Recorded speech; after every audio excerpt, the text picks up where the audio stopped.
Dozens of crates full of masks, gowns, wipes, and sanitizer will be distributed to Phoenix Public Schools.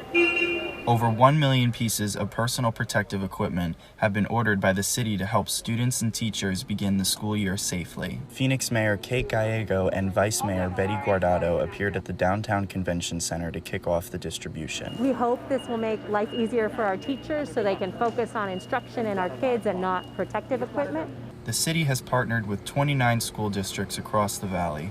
Pendergast Superintendent Lily DeBlue praised the mayor for her involvement in funding the project. We are thrilled that Mayor Gallegos and the City of Phoenix has invested some of their CARES Act fund for PPE. It's really important to the district because our funds are limited. For students who need to see facial expressions, masks with clear shields were also ordered. The city plans to keep in touch with its districts and respond to their needs accordingly throughout the school year.